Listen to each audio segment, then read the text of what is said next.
Ready to soundtrack your summer? With Red Bull Summer All Day Play, you choose a playlist that fits your summer vibe the best. Are you a festival fanatic, a deep-end DJ, a road dog, or a trail mixer? Just add a song to your chosen playlist and put your summer on track.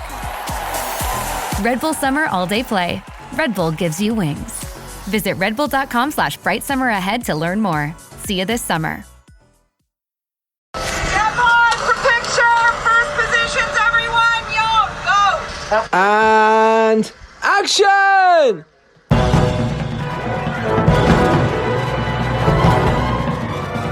Hello and welcome to episode 401 of the Filmmakers Podcast.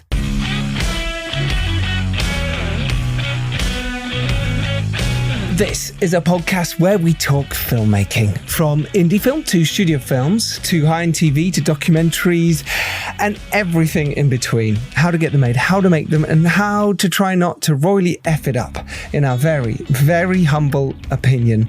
I'm Giles Alderson. I'm a writer, director, and a producer, and I am delighted to welcome onto the show today producer Meg Thomson and director Matt Brown, talking all about their latest feature, Freud's Last Session. Freud's Last Session stars Anthony Hopkins as Freud. It also stars Matthew Goode as C.S. Lewis. The movie also stars Liv Lisa Fries, Jodie Balfour, Jeremy Northam, and Stephen Campbell Moore. What do we talk about on this episode? On episode 401, we talk about why make a movie about Freud.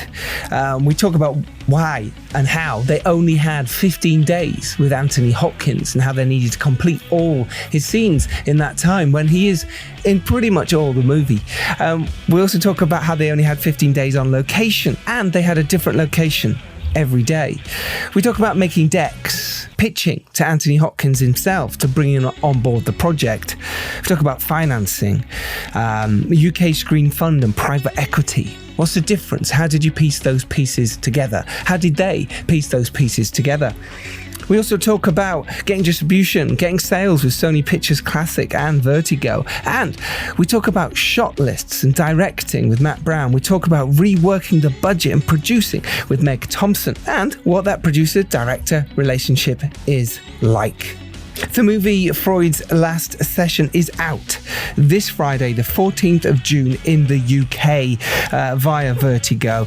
The movie premiered at AFI in Los Angeles and has played at Palm Springs International Film Festival, Dublin Film Festival, Europa, Barcelona Film Festival, Saracusta Film Festival, and it's been picked up by Netflix in the USA. You can watch this movie now on Netflix in the USA, but if you're in the UK, it's on in cinemas this Friday, the 14th of June. You will not be disappointed. It's fantastic. Fantastic performances from Anthony Hopkins and Matthew Goode and the rest of the cast. Brilliantly directed, superbly produced. It's an indie film, but it's got something behind this. There's a lot of weight. It feels studio. It feels massive. It's really, really brilliant. It's brilliant. So last week was our 400th episode of the podcast. Oh my. Yeah, so myself, Dom Lemoir, Phil Hawkins, and our very special guest, Stephen Follows, joined us to talk about what's happening in the industry right now.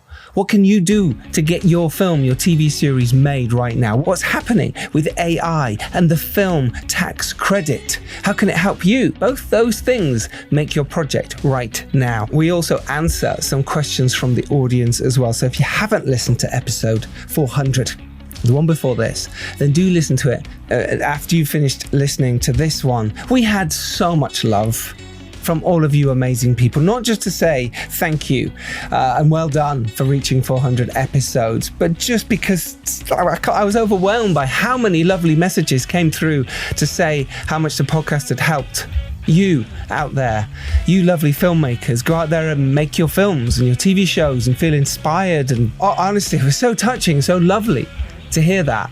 You know, this is a labour of love and it means a lot to us to get any kind of feedback like that, to say, hey, I've gone and made my film because of this podcast, or it's helped me, it's inspired me. Honestly, that's why we do it.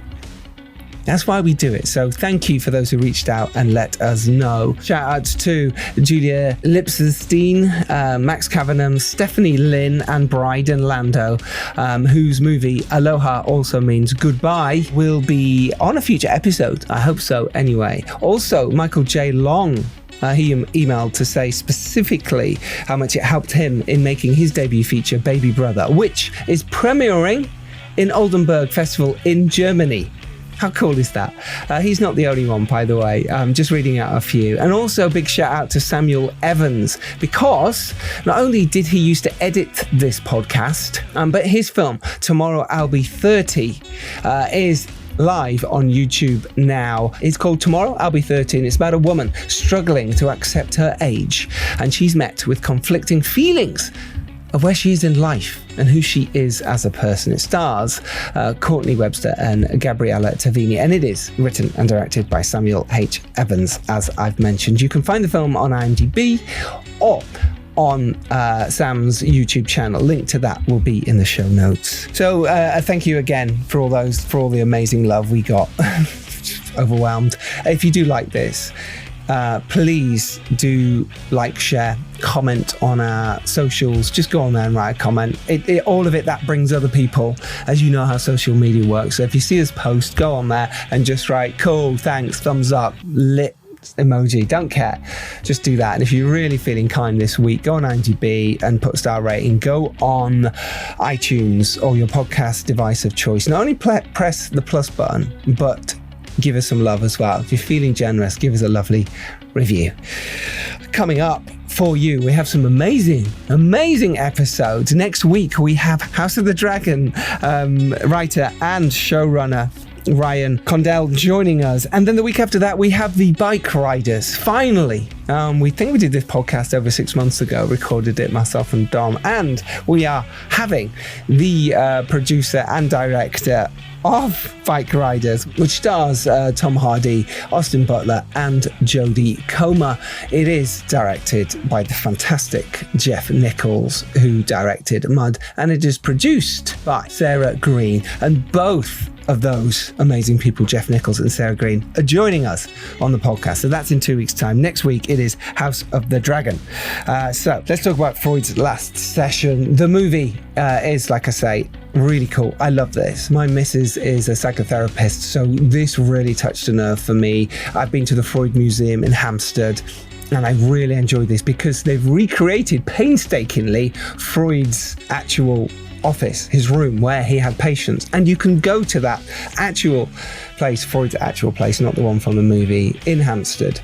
They actually did try and film there. You hear about it on the episode, and I've been there, I've seen it. So to see it recreated in such painstaking detail is incredible. Producers on this are Matt Brown, Alan Griezmann, Hannah Leader, Tristan Lynch, as well as our guest Meg Thomson. It is written by Mark St. Germain, which was based on the play, and Matt Brown, who also directed the movie as well, as you know, because he's on the podcast. The cinematographer was Ben Smithard. Basically, this is the story of Freud. Sigmund Freud, ladies and gentlemen, who invites the iconic author C.S. Lewis, no doubt played by Matthew Goode, to debate the existence of God and his unique relationship with his daughter, and then C.S. Lewis's unconventional relationship with his best friend's mother. And obviously Freud is played by Anthony Hopkins. Of course he is, and was born to play the role. Huge shout out to exec producer as well, Dean Owen Sims. He's the one who got in touch to say, would you like to do this podcast with Matt and with Meg? And of course I went, yeah, thanks Dean. Dean's a lovely guy, brilliant producer, brilliant guy as well. So thank you. Thank you all of you for coming on, and thank you for listening. So here is our episode with Matt Brown, the writer and director. Some of his credits include London Town, which he wrote and execed, The Man Who Knew Infinity, which he produced and wrote. And joining him is producer Meg Thomson, whose credits include Live Free or Die, Wild Art, Ollie and Susie, Siren, Racing Hearts, Mr. Malcolm's List, Love Child, Wedding Dress, and now Freud's Last Session. Right, let's play the trailer, and at the other side of that, you'll get myself, Meg, and Matt having a lovely conversation.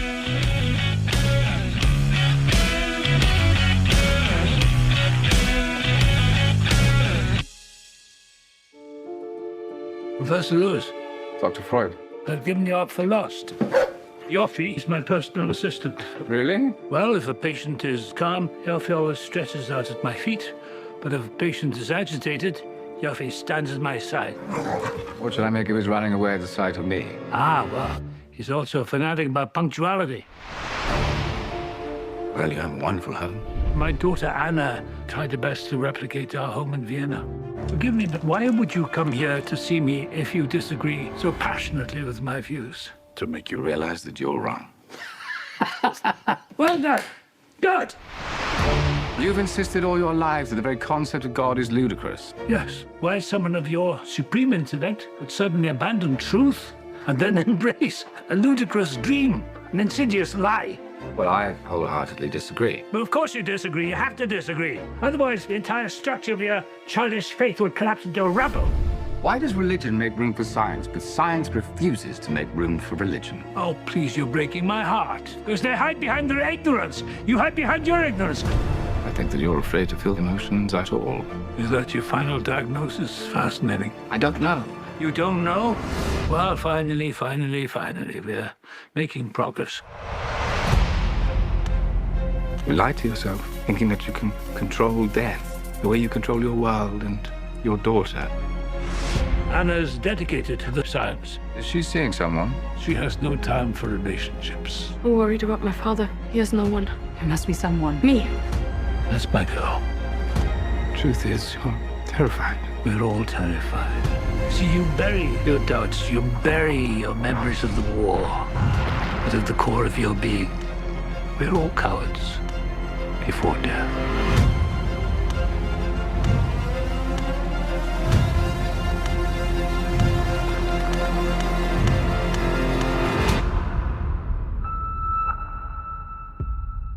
Hi. Hey, how you doing, buddy? All right. Yeah, hanging in. Good, yeah, hanging in. Hi guys, I can't hear you. Can you hear me? Yeah, I can hear you, Meg. Hello. Yes. Hold on. I got Just a very don't nice have those. microphone. See, but now I can't hear you. Gorgeous Hold on. microphone.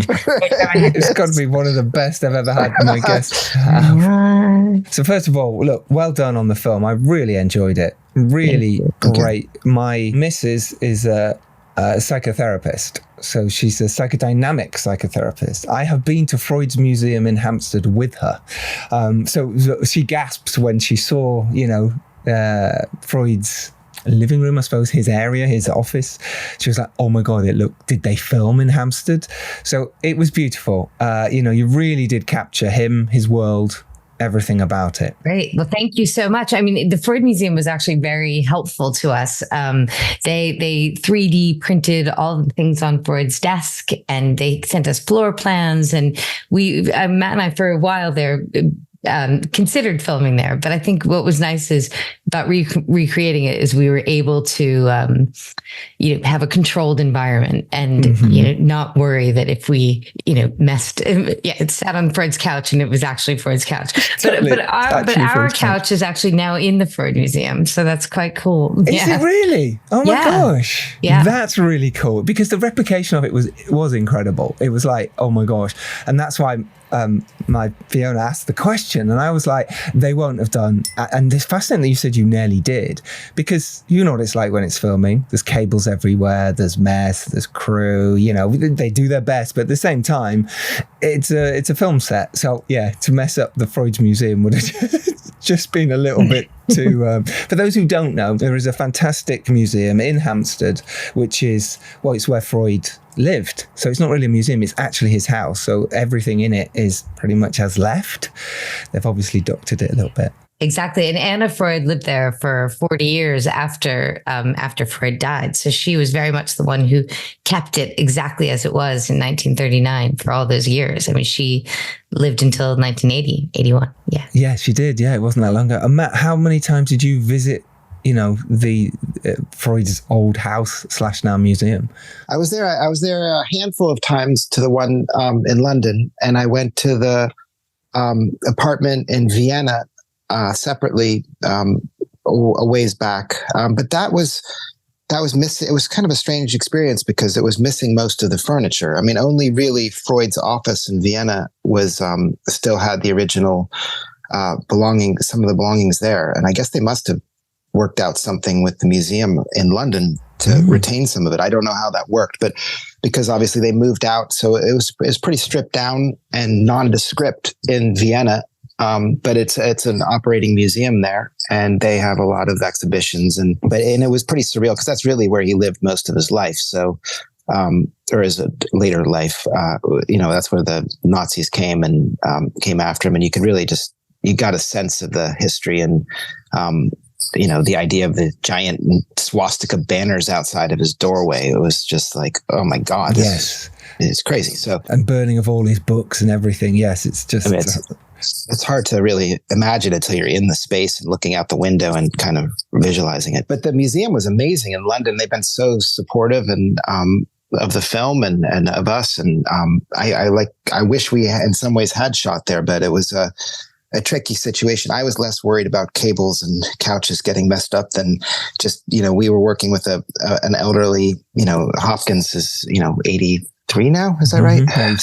86. 86. Sorry. 86. He's so sprightly that I down-aged him. But it's a hard thing to shoot in winter conditions. And that's sort of where we thought we really needed a controlled space and environment. Yeah. Obviously, it was based on a play of the same name, which must have been a fantastic play. I wish I'd seen it. Why make this film? Why go, okay, I want to put this on screen? For me, it was the themes in it that attracted me to the material. I mean, it was a bit of a development process with Mark St. Germain, the writer, and it was something that I just kept coming back to over time because it kind of got its hooks into me. The themes about death and impending death and what is there or not there, and But I think really the thing that drew me to it was that it just feels like America here is, and I think as well in London, but it's just so polarized and everybody's in their camps. And I love the idea of a conversation that two really quite brilliant creative people actually would welcome and embrace. So, this was really for me a film about two people actually wanting to have a difficult conversation and having the space to do it in and to be able to get upset and to feel all the feelings that they have and yet still do it with some kind of modicum of respect. And by the end of the film, hopefully we sense that there's actually almost like the beginnings of a friendship between the two. So it's a subtle thing. I mean, it's subtle in a lot of ways, but that's what drew me to it. Okay, it's fascinating you mentioned death and loss because obviously Freud himself, that was something that he'd managed to work into people's consciousness, I suppose. That the idea that it's available now for everyone to use everywhere, from Star Wars all the way through to Oppenheimer, the fact that people have these fantasies and these in their minds and these dark fantasies are now played out on screen. But what's fascinating for me is that you'd done that here with Freud himself. You'd put Freud's fantasies on screen, and that was it was just so wonderful to watch and see that as a visual, because we can all read the books, we can all hear what Freud was like and what the fantasies of everyone else are and what he believed in, but to actually have his fantasies and his dark mind on screen was quite wonderful. From the cutting of the flowers, from him being out, all that stuff was just incredible. How did you go about even challenging to think about how to do that, and obviously taking it from the play itself, but also I believe you put in so much more of what Freud was like and him as a person. Thank you. No, I appreciate it. Well, we wanted to do something that was visual and that, I just felt like for a conversation like this, if you don't experience some of who they are and what they're about and what brings them to this place, then you're missing a big part of the human story of this. And this really is a human story. So to try to allow the audience, for example, with Lewis, if you don't show that PTSD, if you don't show the war a little bit, or if you don't show the scene in the church with him, you're just telling the audience, I've got PTSD, and I think you can only show so much of that in a conversation. And I think the same can be said of Freud and understanding sort of where he's coming from. They're both such creative people. So to be able to show that was really fun, and to get to work with Ben Smithard and cinematographer, who was just brilliant, and he is.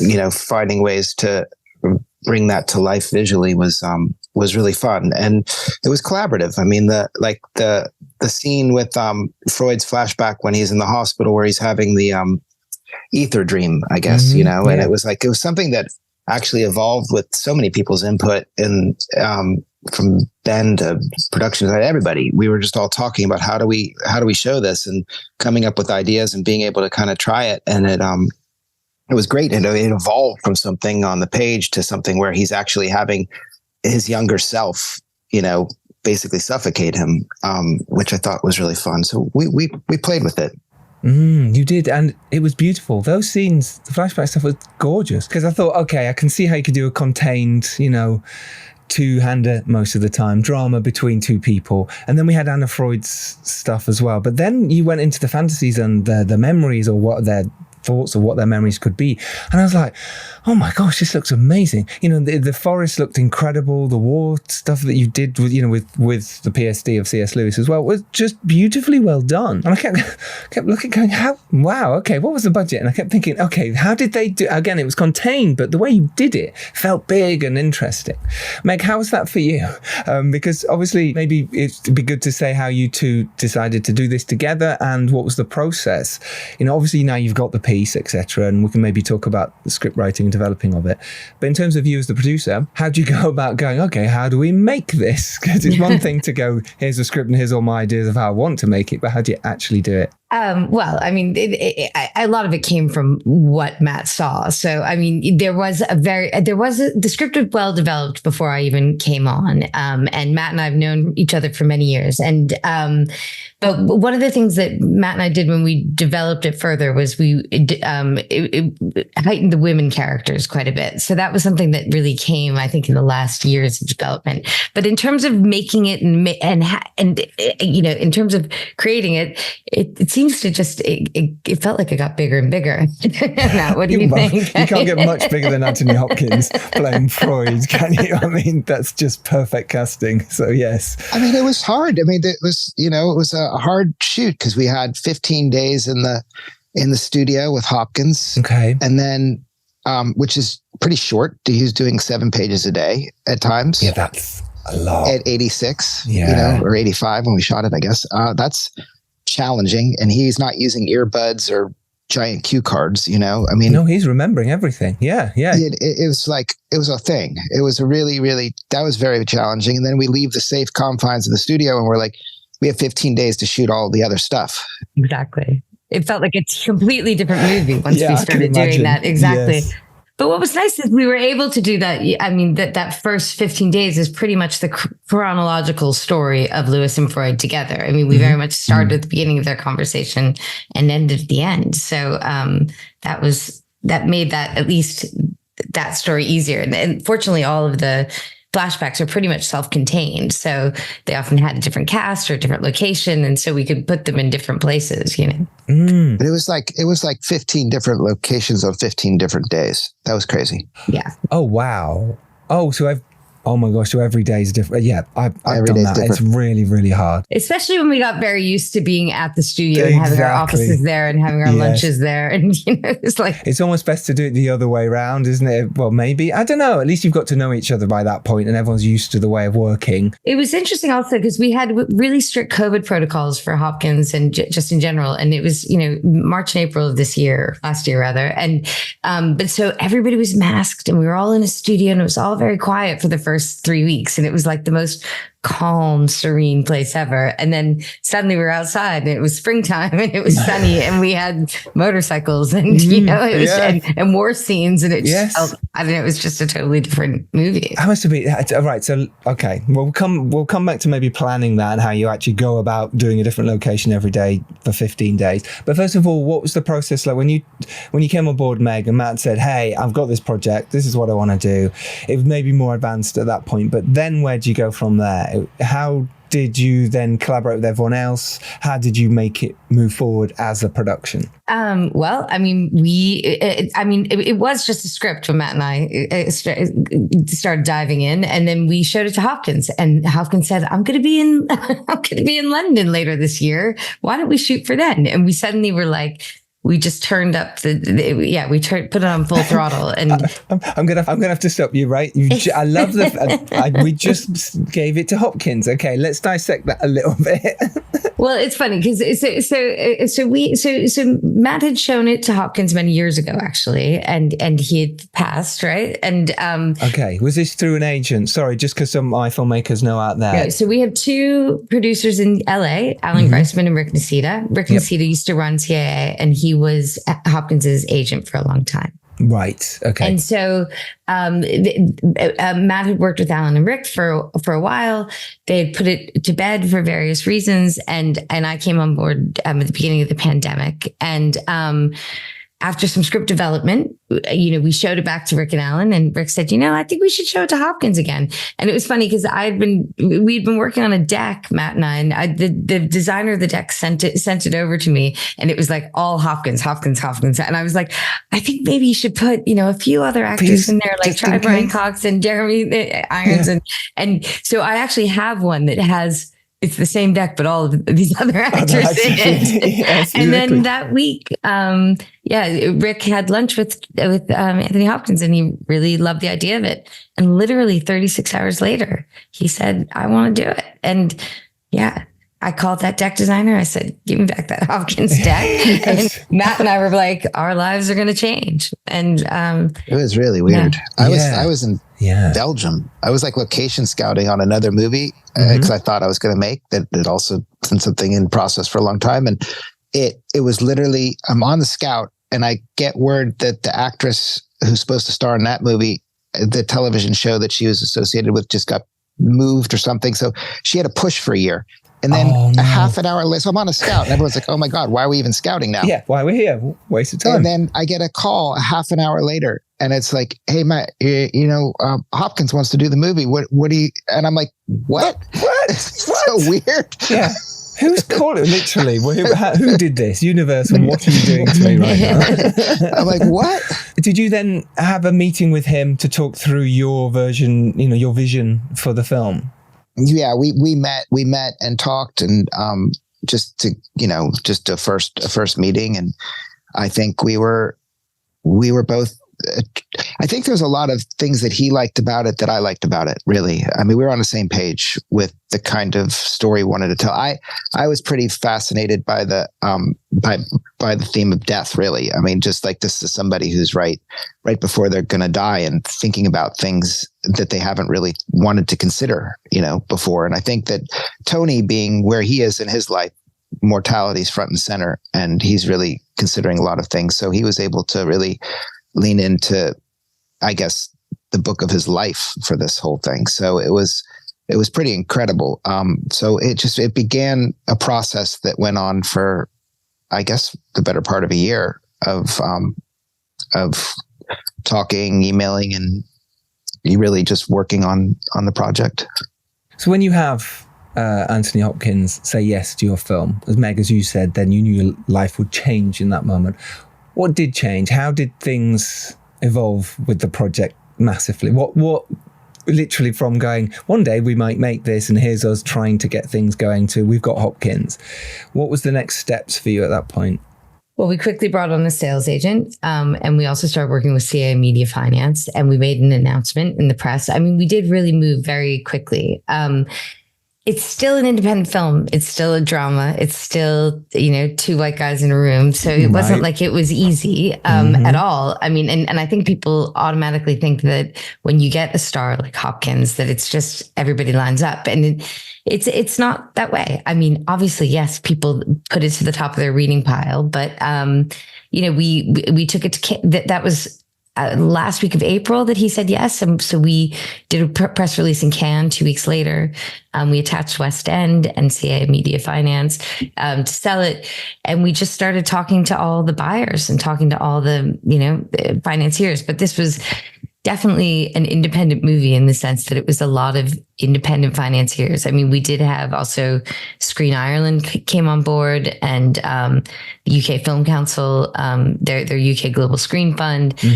But all of those things take time, they take applications. And the fact that we were in, that we attached him end of April, that we were in prep by January was really quite quick, given that we didn't have a single source financier.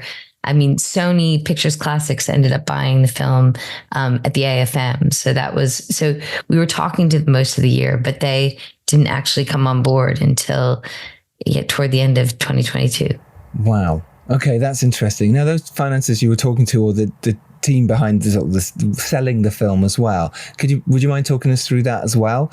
Just sort of how it was pieced together at that point. What was, obviously with Anthony on board, you can get pre-sales, but did you need private equity as well? How did you piece that together, if so? Yeah, we did need private equity. I mean, we structured it. I mean, it was primarily private equity, to be honest. I mean, we did do a number of pre-sales around the world, and we had that soft money. We did it as a UK-Irish co-production, and the Irish, has a very good tax incentive, as does the UK. But yeah, we talked to everyone we knew, I think, is kind of how we did it. And, MFC, Media Finance Capital, was our senior lender. But it was just a lot of individuals, to be honest. Yeah, Meg's being modest. I mean, having Hopkins is really wonderful creatively. And it was like the chance of a lifetime to get to work with somebody so amazing and generous, that for all the crew, for everybody involved in the film, it was a total boon. But the reality is this is still basically an art film on a lot of levels. It's not a genre piece. It's not. It's even breaking the genre of two men talking in a room, like doing the flashbacks. Mm-hmm. So, and it's also, I mean, while it may look of a certain kind of a film, I guess it even breaks some traditional molds that way, in that, like, we don't have a winner of this argument. You know what I mean? It's like, who's going to tell you whether God exists or doesn't exist? So you don't. Right. It's a tricky one, I think, for anybody who's trying to understand. Your first question is, why do you make this film? It's like, we made it because we were passionate about it and we really wanted to tell this story. But that doesn't mean that financiers are going to line up and that this is going to be a no-brainer just because you insert Anthony Hopkins, and Meg really, I mean, in such a short period of time had to pull together like a million different pieces. It was insane. Insane. Yeah. So good job, Meg. Yeah, really good job, Meg. It sounds like you worked really hard to get that to the place it needed to be. I imagine it was slightly easier with Anthony, but at the same time, you've still got to have all your ducks in a row. It's still got to make sense to everyone. Because, like you say, it is two white guys talking in a room. So therefore, people are going, well, are we interested in that anymore? And the answer is, I am, yes. And it was fantastic. Well, and what's interesting is we did get a lot of support from the Christian community at the same time, the psychoanalytic community. And I think that also there is something, and Freud and Lewis are, their marquee names just as much as Hopkins and Good are. So, I mean, I do think that there's something like, oh, I know that character and I know that actor. And so I want to see both. But it was interesting to have both communities at the table. I mean, we do have a lot of Christian executive producers who had certain things that they thought would and wouldn't appeal to their audiences. But it definitely, I got to say, it was, I mean, we have an army of EPs who we love, because they all brought such different things to the table. And and that alone made us think people are going to want to see it because people want to be involved. It's, prestigious. It's interesting. It's, so we're proud of that. Yeah, you should be. What did you learn from that period, from piecing together the finances? Is there something that you're really proud of, or something that you potentially did wrong that our listeners would go, oh, that's really useful to know? Well, I mean, I do think sometimes maybe, I mean, and I think Matt would agree, is sometimes it felt too fast. I mean, sometimes I wish we had a moment to just slow down and do it a bit more right. Like, I felt like we were constantly accelerating everything to make sure we hit our dates, to make sure we got it done. And, the fact that it's in the US, it's out in cinemas already. We're just like, whoa, our heads are spinning, I mean. Yeah, I mean, last year at this time, we weren't even sure we were going. Yeah, we weren't even. Yeah, we were still raising money. That's such a quick turnaround to be in cinemas now. It's insane. It was really fast. I agree with Meg. It was too fast. But then, you don't, with this kind of an independent film, you want to make it if you have the opportunity, and you do everything in your power to try to make it, because that can change in a heartbeat, and so we went for it. But in a different world, we would have slowed it down a little. Zootopia 2 has come home to Disney Plus. Let's go! Get ready for a new case. We're gonna crack this case and prove we're the greatest partners of all time! New friends. You are Gary the Snake. And your last name? The Snake. Dream team. And new habitats. Zootopia has a secret reptile population. You can watch the record-breaking phenomenon at home. You're clearly working at Zootopia 2, now available on Disney Plus, rated PG. And then once you've got Anthony Hopkins, was the rest of the cast easier to get? I mean, Matthew Good's fantastic anyway, and he's brilliant as C.S. Lewis, and he's brilliant in so many things I've seen recently. Just really great. The Offer, absolutely, it was unbelievable in The Offer. I was like, oh, Matthew, well done. This is great. Do you know, it's funny. I actually found a cast list that Matt had sent me in 2018. Just we're both in film, and I wasn't even the producer then, and Matthew Good was number one on his list then. But I love Matthew Good. I mean, my God, yeah, he's great. I watched every single episode of his vampire show during COVID. Yes, we did too. Yeah. I mean, he's the best. And he's a joy to work with, and he is truly like we lucked out with all the cast. They were not only so crazy talented, but just such generous, good, easy to deal with people in entirely stressful situations. So it was great. Well, and what was interesting with Matthew Good was at the time, Hopkins and Good shared the same agent, and Joel Lubin had sent Anthony Hopkins The Offer, and had sent Matthew Good our script without telling us. And so while we were sort of dancing around with different names, he's like, what do you think of Matthew Good? And we're like, oh, we really like it. And it's like, he wants to do it. We're like, but we haven't even, has you read it? Which was so great, because we were just like, so that fell into place really nicely too. Yeah. That is really nice. And the rest of your cast then, Jodie Balfour, Stephen Moore, Orla Brady. There's some really, really wonderful acts. Liv Lisa Freeze. From the moment we started, Matt was like, that was her. That's who I wanted. I would do anything. Yeah. I just was like, if I ever get an opportunity this lifetime to work with her, that's like somebody that I just really, and I was like, oh my God, this is it. Like, look, please, like, let's make this happen. And it was perfect because we had no money. So we were like, and I could finally say, I want to live these dreams. And nobody argued. Excellent. Yeah, she's perfect as Anna Freud. She's really, really good. So how do you go about directing something like this then, Matt? What's your process? Obviously you'd worked on it for a long time beforehand, and maybe we can touch on developing the script a little bit as well from the play.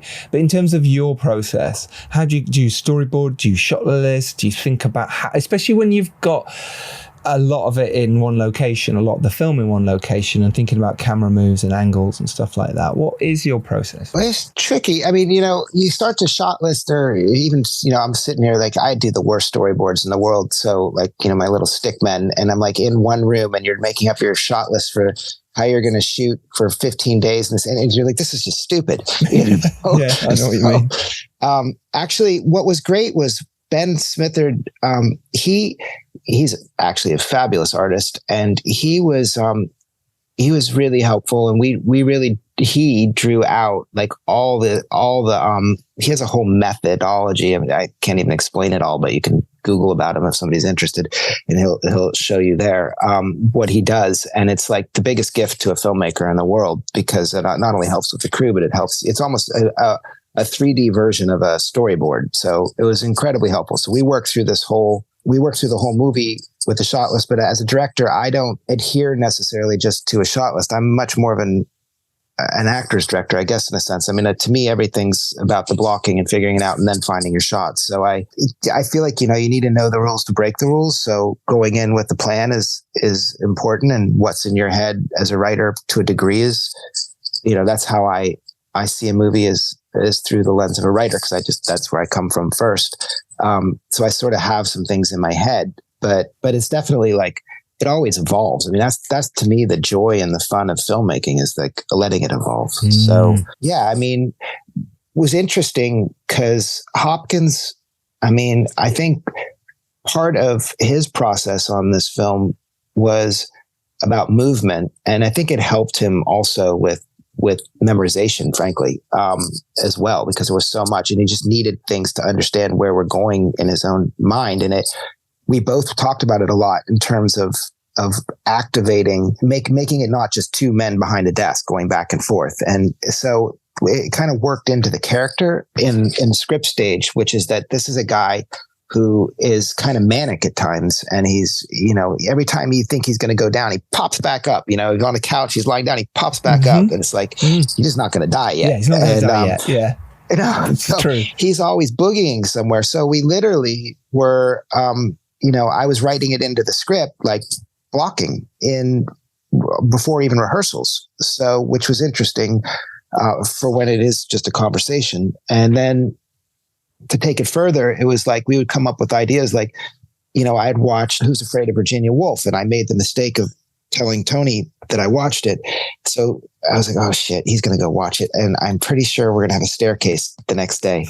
And he calls me back up the next day and he's like, so Matthew, what if, if Freud goes upstairs and Lewis is left downstairs? And I'm like, yeah. So now we're going to call the production designer and we're going to call the producers and say, we need a staircase on the set that we built. And the same was true of the pantry. Right. As well. Yes. And it was it was an interesting evolution of increasing your budget and, but at the same time, kind of working out movement through the process. And the end result of it is that I feel like all those scenes with the two of them are just so dynamic that, I think audiences want more, really, frankly. And it's because they're so dynamic and they're shot cinematically. Yes. I loved the movement that you did with this. So it wasn't just two people sat down. It felt like it was constantly evolving and moving. And I kept finding or seeing new areas of the space, which is like you said, because Hopkins the night before will go, all right, we're going to do this thing. And you're like, okay, which must have, Meg, you must have gone, oh my God, how are we going to deal with this? But Hopkins has asked for it, right? But I mean, how did you? That was my go-to. Yeah. Well, what about when he wanted a pool table? He wanted a pool table briefly. And I was like, no, chessboard, please. Chessboard. So much easier. Please, I put my foot down at a pool table. Forgot about that. I was going to ask for a pool in the garden would have been worse. Digging out the garden all night, the crew going and spending time doing it. But yeah, it is evolving. I think that's what's interesting about filmmaking. And I love that you said that, Matt. Have a plan, but go into it knowing you can adapt and change because actors are wonderful creatures and they will bring something to you, especially Hopkins and Goods. You know what I mean? It's kind of like... Oh, yeah. I'm not the guy that's going to tell them you have to do... I mean, listen, I think when there's a modicum of respect between everybody, that if there's something that's really important to you or you got a shot in mind or something, they want to help you usually and make that work or vice versa, So it's like, I don't want to call it a negotiation because it's not, but it's just a communication, And if it helps the film, right? But again, within budget and able to do it. How did you, at that point, Meg, how would you then go, okay, and the team work out how you could do that? Was it going into contingency stuff or was it just beforehand and you could develop that? Yeah, I mean, there were a lot of people chiming in. I mean, we had obviously, we had a line producer, we had a locations manager, we had a lot of people who were and a production designer and a very big production team. And so so there were a lot of people chiming in, I gotta say. So I think it was more like, well, let's all roll up our sleeves and see how best to handle this was how we would do it. Right. I sort of always just saw myself as a cheerleader, like, okay, Robert, let's see how we can. But we should do this. Yeah. Yes. Absolutely. Okay. So now you did you have some rehearsal time, Matt? Not really. I mean, I had like a day or two. I mean, but it wasn't something that like I had done so much work in advance with the actors separately. Okay, lots of Zoom calls type thing, was it? Yeah, that kind of stuff. And then, so I felt like it was an extended rehearsal in a way. And the actors, like, I mean, Matthew and Tony aren't big on rehearsal anyway. So they want to save it for when we're doing it. What keeps it fresh, right? It does. I imagine the two of them, it'd be like, I want to see what you're doing. And I don't know if that's more of a British thing. Maybe it is. I don't know. But my experience now on Man into Infinity and on this, like Jeremy and Dev were the same way. They weren't looking for lots of rehearsal either. So yeah, I think it is something that's inherently in our theatre sort of background and theatre training. Obviously, we always get rehearsal in theatre, but that first time you sort of get it up on its feet, you end up trying to recreate that for the rest of the play, the rest of the theatre. And the same with film. If you nail it in rehearsal and everyone goes, "That's it, that's what we want to aim for," you get on set and you're going, "I've got to try and recreate what I did 2 weeks ago in rehearsal."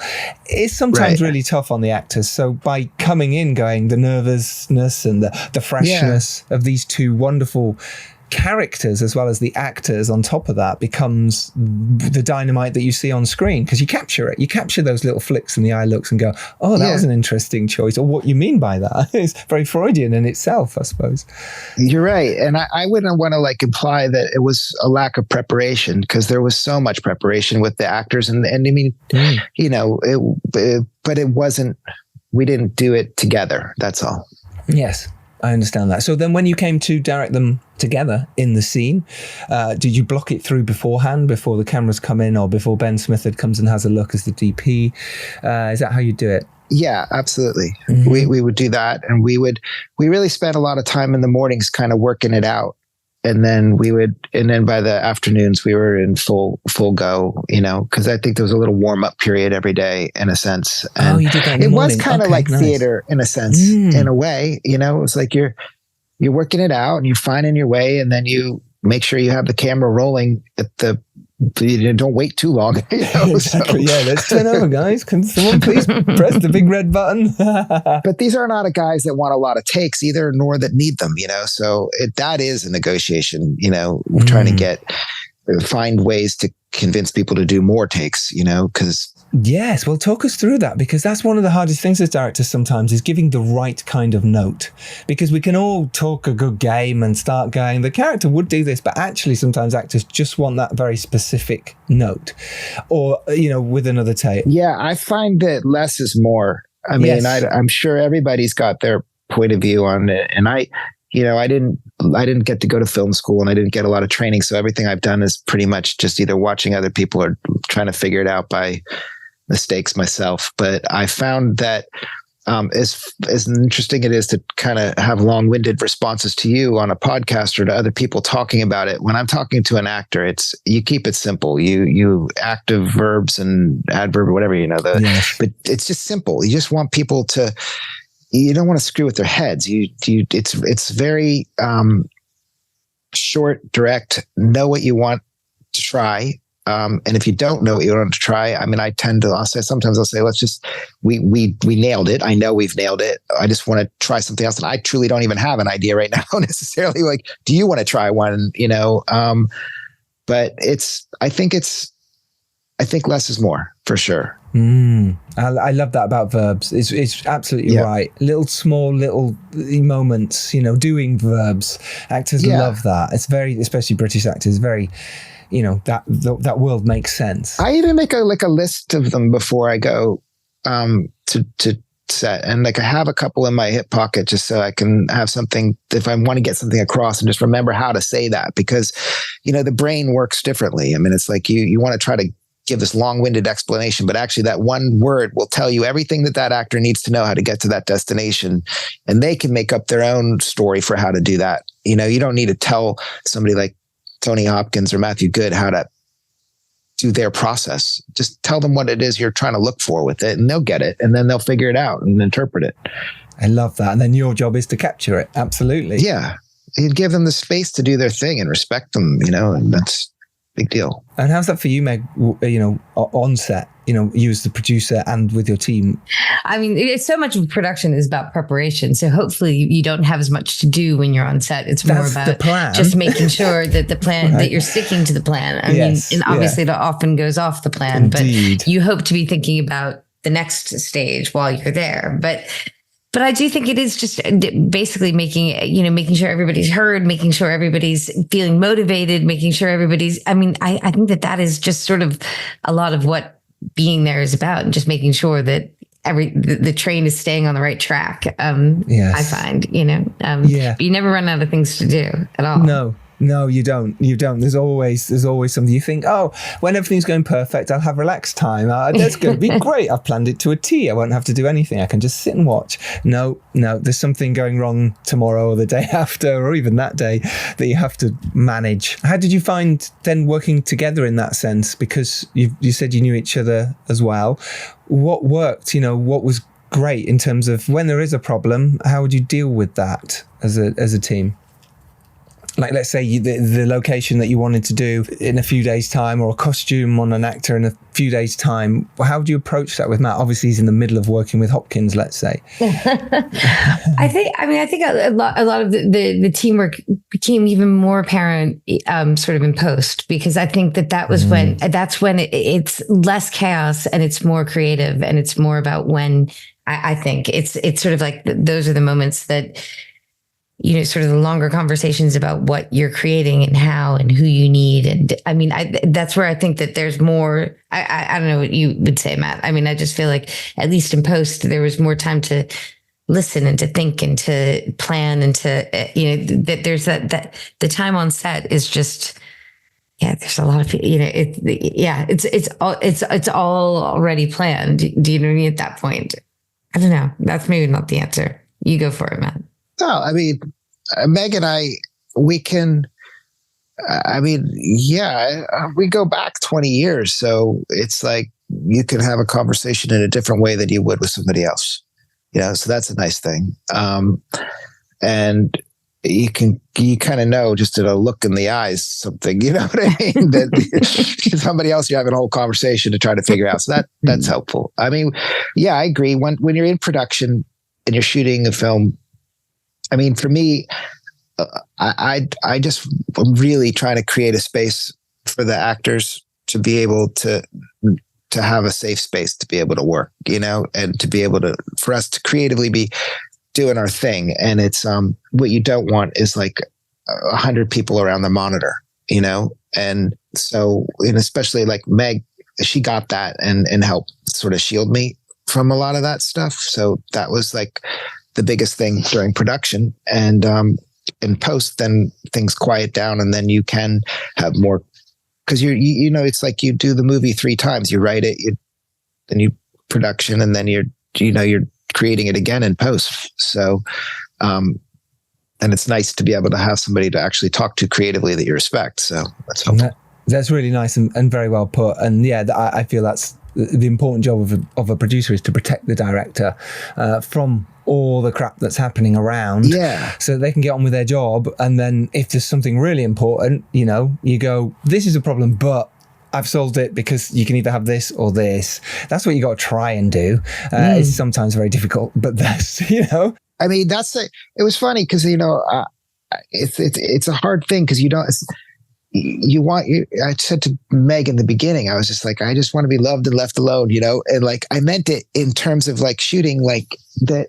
I just want to do my job, and my job is to protect the actors and get the best, help them get the best performances they can get, and make sure that working with the cinematographer properly and not trying to deal with all the chaos of production, so to speak. And that's her job, to protect me from it, I think. And having a strong producer to do that is like a gift, because then it lets you do your job, you know? Yeah. Because distractions are the biggest killer on any film. Yeah. Yes, they are. Things that get in the way, they stop you being creative. It just doesn't help you. Death. Yeah. It's death on a film. And I don't know that certain kinds of producers think about that, but some do. And death is a really, really interesting thing that you bring that up, because the film is about death. It is about loss. That is what the film is about. Freud's last session, whether it actually happened or not, is irrelevant. It's the fact that you portrayed this in such a wonderful way that made me think it was. It made me think that, is he going to die at the end of this? What is next for Freud? And I suppose, and the idea of Freud is, he made the unconscious available to use as a talking cure. And you visualize that, like I say, really well. And I really enjoyed it. And it was so subtle and so I felt it was nailed, in that way, and so did my missus, who's obviously big into this world as well. So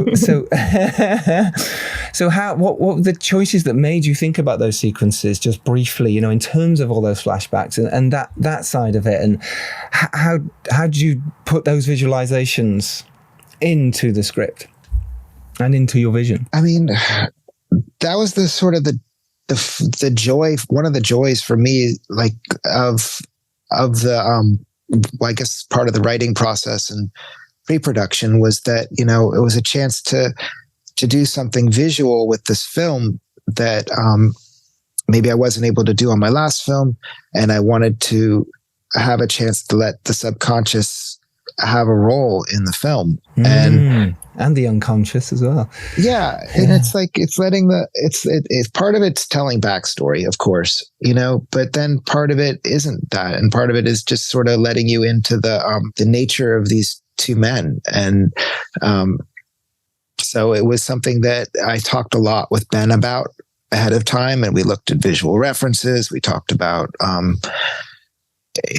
so many things, watching a lot of films, like love Terry Malick, love, we saw a lot of stuff and talked about it. And then I say it evolves and you get to locations and you find cool stuff and you're like, yeah, this is going to help with this or not with this. I mean, we went to the location for the Ether Dream and it was, bizarre. We go into this, like we were going there for a different location and for a different scene, and we show up and I'm in this giant atrium of this enormous mansion that's owned by like the Guinness family. Wow. And in this weird atrium that looks like it belongs in 2001 Space Odyssey is like the like these weird statues that are very sexualized giant white marble statues. And I'm like, this is just the strangest thing. And then, you start to play with that and evolves into like what it is.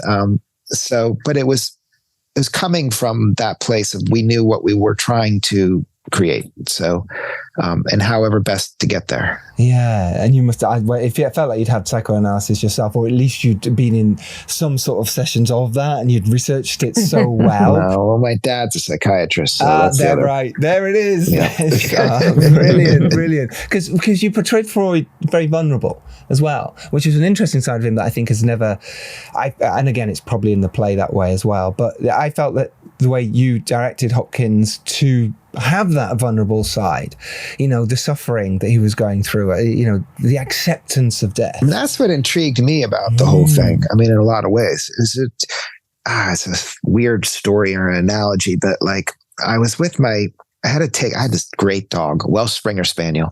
She's 14 years old and I had to go to take her to say goodbye. And I take her to the vet and I'm like, it's the right thing to do. It's time for her to go. And then she pops up off the table and gives me this big lick in the face and pouncing around. And I'm like, oh my God, we're going home. That's like, no, just give it a few minutes. And then that was her way of saying goodbye, and that's what this was to me in some ways. It was like this great man that's done who's so creative his whole life. Like I know Freud is a relic of the past to a lot of people when they think about, all of this, but if he was alive today, he would have thrown out half of his ideas and he would have been on to new stuff. Yes, so we just don't know, because that's who he was, so he was this great creative man who was vulnerable, had tremendous loss in his life. And here he is days before his death.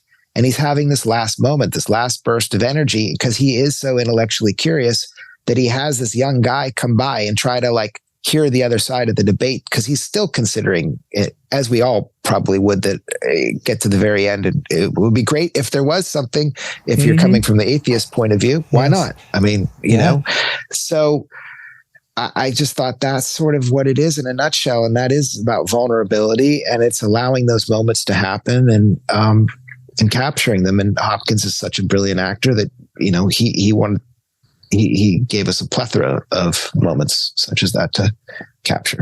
Totally did. So in terms of the post side then, Megan, getting the film out there and seen, you talked about the fact that you were filming this time last year and the fact that it's out now. Let's talk about that process of getting the film, to the right people and Sony Pictures Classics, etc. Talk to me about that. Well, I mean, so we did pre-sell to Sony Pictures Classics, which was interesting because they're more of an acquisitions company, and so we didn't have that sort of festival experience where you build up the audience and then you have the big sales. So, but there are pluses and minuses to that. So we had them on board early, so they were involved in script notes and in casting, and then along the way. So that was interesting, and they definitely had notes on the cut along the way. Sony picked up a lot of the world, but we again did do it independently. So we have different independent distributors in various countries. So in the UK, it's going to be Vertigo, and they're putting it out in July. But I guess, did you want to know about the post process or the distribution process, or which? Yeah, sorry. Well, distribution, I suppose, because post is, let's do distribution. Post. Yeah. I mean, so we had a moment there where it was interesting because it was the SAG strike.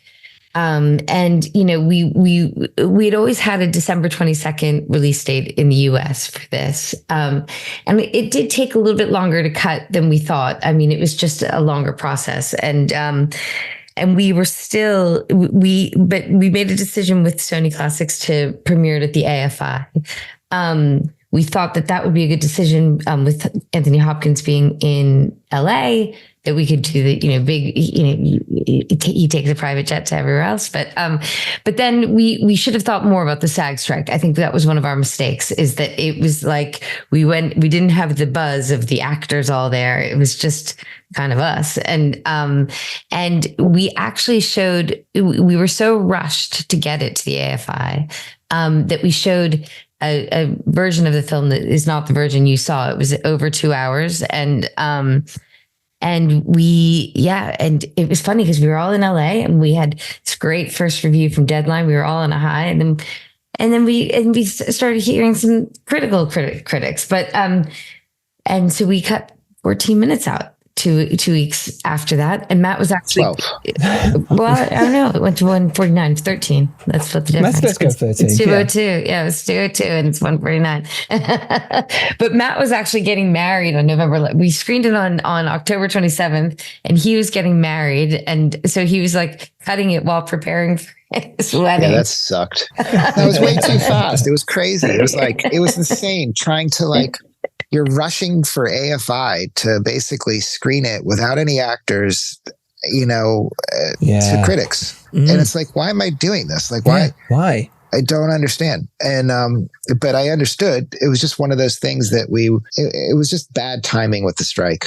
I think that's what it was. And, it was very confusing. I don't think anybody really has been through. And it's not like people had a lot of experience with this. It's like strike is one of those things out of left field. And so we went fourth.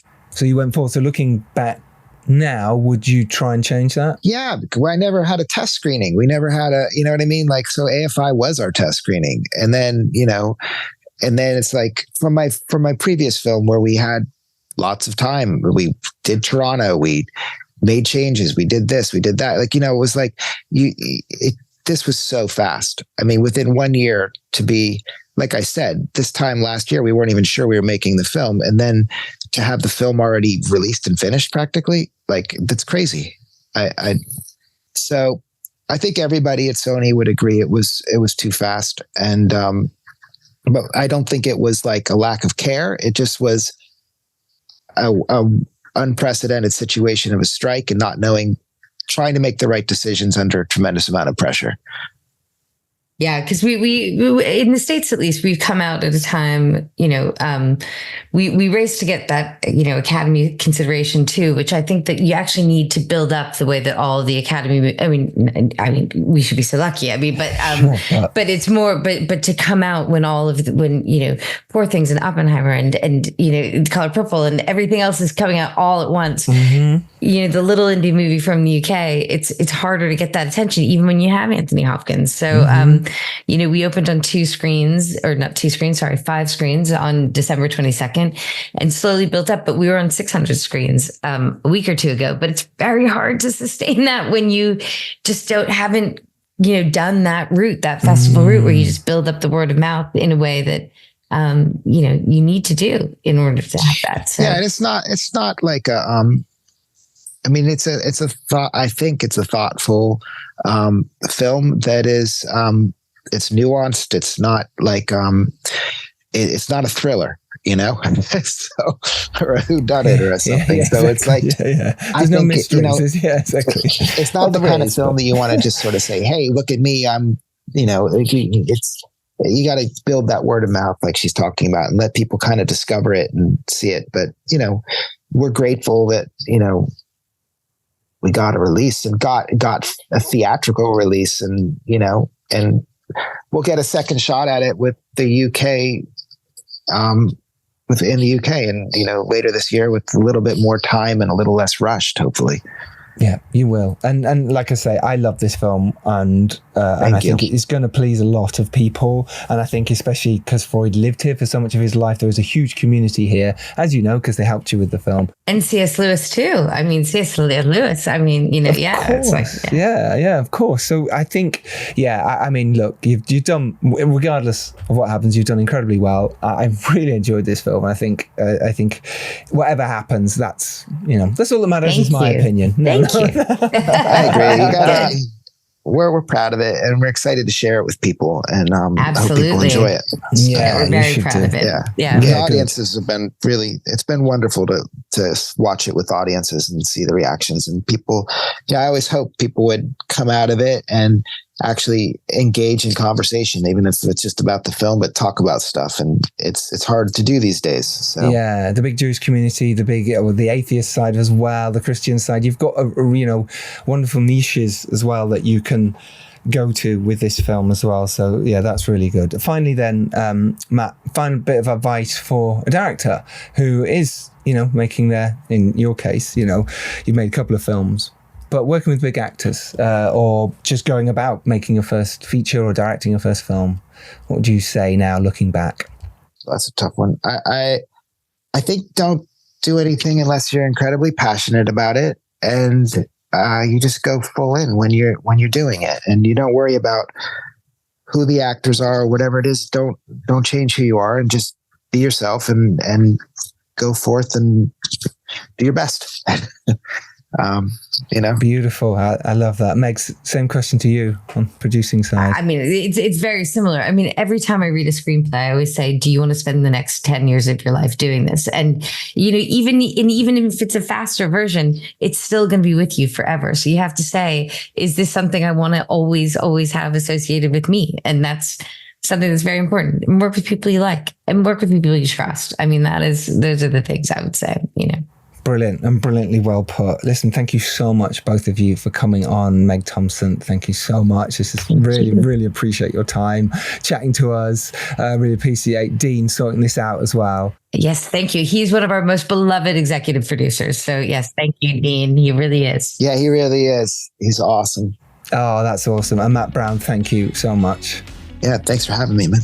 Pleasure. Remember, you can go out there and make your films. You can do it. Believe in yourself, believe in your project. And if you're lucky enough to rise up and do well, it is your duty to send the elevator back down. Next week, as mentioned before, we have on House of the Dragons, writer and showrunner Ryan Condell. And then the week after that, we have the Bike Riders producer Sarah Green and the director Jeff Nichols. If you've enjoyed this, please tell your friends. Please go on our socials and retweet and share on our Instagram page @FilmmakersPod or thefilmmakerspodcast.com or @FilmmakersPod on Twitter or X. We will see you next Tuesday as always. Take care, everyone. Bye-bye for now. Bye. Thanks.